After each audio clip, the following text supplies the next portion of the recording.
the war came, and being the eldest of three boys, they were going to get us in the draft.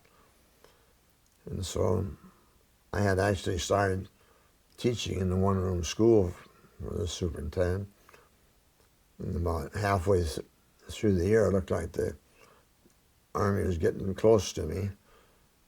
So I went home and stayed there for a while and got released from my contract. And instead of waiting to be drafted, I enlisted. Well, I'll go in the Air Force then. So I tried to enlist in the Air Force, but unfortunately I was wearing glasses, and in those days that was not allowed at all. So I just went in as an ordinary GI. They put me in a pool of trainees to be assigned to an armored force division that needed replacements. And they sent us to Hawaii, where we were going to get jungle training because we were going to be fighting in the jungle. And so they took us out in the part of Hawaii in those days was unpopulated. And they assigned us to medium tags, to General Sherman, 30-ton tag, and ran through our exercises. And that didn't last too long.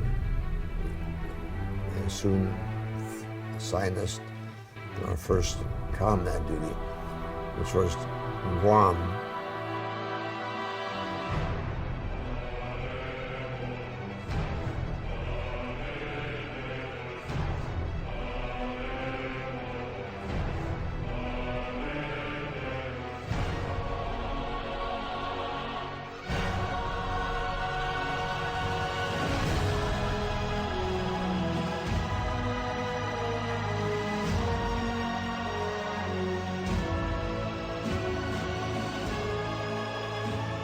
Generally speaking, the greater Philippines area. We went in on the invasion of that, and we were next to a Marine division, foot soldiers, and we were with the tanks. Guam was pretty well battered at that point. The Navy had shelled it for about a month before we ever got there. Surprisingly, the Japanese were holed up in caves or places that the shells, they were still fightable unit. When we secured the island, and they decided where we go next, so we were set to go to the Philippines, the island of Leyte, and help out in the fighting there. It didn't work too well having the tanks and fighting there. We were always getting bogged down in the rice paddies. And it took quite some doing to get the 30-ton tank out of that. So what they did then is they used our group to unload the ships that were bringing supplies in. Because remember, there was a lot of coral there, and they couldn't come in close enough. So we used the amphibious vehicle called the Duck, which could run on land or in the water. And we unloaded everything from ammo to food.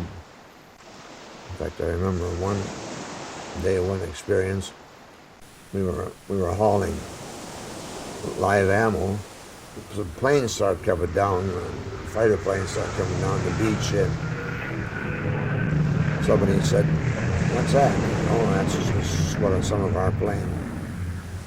Just about then, one of those our planes started shooting at us.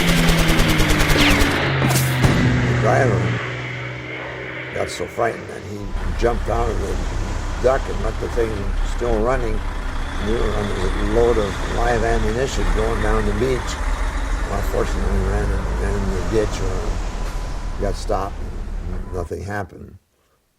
Well, after that episode, then we were just more or less sitting back in an area that they made into a camp waiting for the next episode.